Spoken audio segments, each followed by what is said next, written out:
Imagine walking into a place you know you have never been before. Maybe a small cafe, maybe a hallway, maybe someone's living room. Nothing special happens at first. A chair is near the window, a glass is on the table, someone says a sentence you were not expecting, and then suddenly your brain stops. For one strange second, everything feels familiar. Not slightly familiar, deeply familiar. You know this room. You know this moment. You know what is about to happen next. But at the same time, another part of your brain is screaming, "No, you don't. You have never been here. This has never happened." That feeling is déjà vu. The phrase comes from French, meaning already seen. But the feeling is stranger than the translation. Because déjà vu is not just remembering something. It is the feeling of remembering something that your logical brain knows you cannot remember. That is what makes it creepy. It feels like memory without evidence, a signal from the past with no actual past attached to it. And for a few seconds, your brain behaves like reality has accidentally repeated itself. Scientists have studied déjà vu for more than a century, and the unsettling answer is this: we still do not fully know exactly why it happens. But the best theories all point toward one place: memory. Not memory as a perfect video library, where every moment is stored neatly in order. Memory is messier than that. Your brain does not record life like a camera. It rebuilds it. Every time you remember something, your brain reconstructs fragments: a smell, a shape, a room layout, a face, a feeling, a sound. Most of the time, this system works well enough, but sometimes it misfires. One of the strongest explanations is called the familiarity theory. Psychologist Anne Cleary at Colorado State University has studied how déjà vu may happen when a new scene secretly resembles an old one. You might walk into a room you have never entered before, but its layout matches a forgotten place from your past. The sofa is in the same position, the door is at the same angle, the light hits the wall the same way. Your brain recognizes the pattern, but it cannot retrieve the original memory. So it gives you the feeling of familiarity, without telling you where that familiarity came from. It is like your brain says, "I know this." And when you ask, "From where?" your brain says, "Don't worry about that." That missing answer is the entire weirdness of déjà vu. You feel recognition without recall. A memory alarm goes off, but no memory walks through the door. This is why déjà vu can feel supernatural. Your brain is absolutely convinced something is familiar, but your conscious mind has no file to open. So people start filling the gap. Maybe I dreamed this. Maybe this happened in another life. Maybe I saw the future. Maybe reality glitched. And honestly, you can understand why people go there. Because déjà vu does not feel like a normal mistake. It feels like the universe whispered something and then refused to explain itself.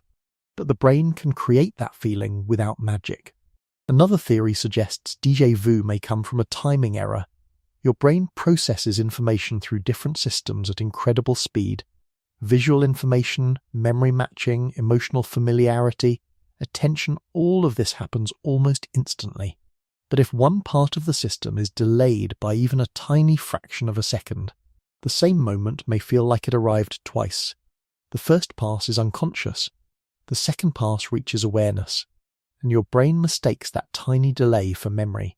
Basically, the moment is new, but it feels old because your brain processed part of it before you realized it. Like hearing an echo so fast you think it was the original sound. That is why déjà vu is so hard to catch. It does not last long, usually only a few seconds. By the time you try to explain it, the feeling is already fading, and then you are left standing there like an idiot, telling your friend, "I swear this exact thing happened before," and your friend says, "No, it didn't," which is not helpful, but probably true. There is also a neurological clue that makes déjà vu more serious: temporal lobe epilepsy. The temporal lobes are deeply involved in memory and familiarity. In some people with temporal lobe seizures, déjà vu can appear as an aura before a seizure. Medical literature connects déjà vu experiences with temporal lobe activity, including regions such as the hippocampus, amygdala, and parahippocampal areas. This does not mean normal déjà vu is dangerous. Most déjà vu is harmless and common. But epilepsy shows us something important. If certain brain circuits are activated in the wrong way, the brain can produce an intense feeling of familiarity even when nothing familiar is actually happening. That means déjà vu is not just imagination. It has a biological basis. Your brain has machinery for deciding whether something feels known, and sometimes that machinery fires at the wrong moment. Think about how strange that is. You do not only remember with facts, you remember with feelings. There is a difference between knowing and feeling like you know. Déjà vu happens in that gap. You do not know the place, but you feel like you know it. And for a few seconds, the feeling wins. This is also why déjà vu is more common in younger people. Research reviews, including work by psychologist Alan Brown, have found déjà vu is reported by a large portion of people and tends to decrease with age. It is also associated in some studies with stress and fatigue. That makes sense. Young people encounter more new places, new conversations, new situations, and new patterns. Their brains are constantly matching fresh experiences against old fragments. A tired brain may make more mistakes. A stressed brain may misfire. A brain overloaded with novelty may press the familiarity button too early. So déjà vu may not be proof that your soul remembers another timeline. It may be proof that your memory system is working so hard that sometimes it trips over itself. But then there is the prediction part. Many people do not just feel that the moment happened before. They feel like they know what is about to happen next.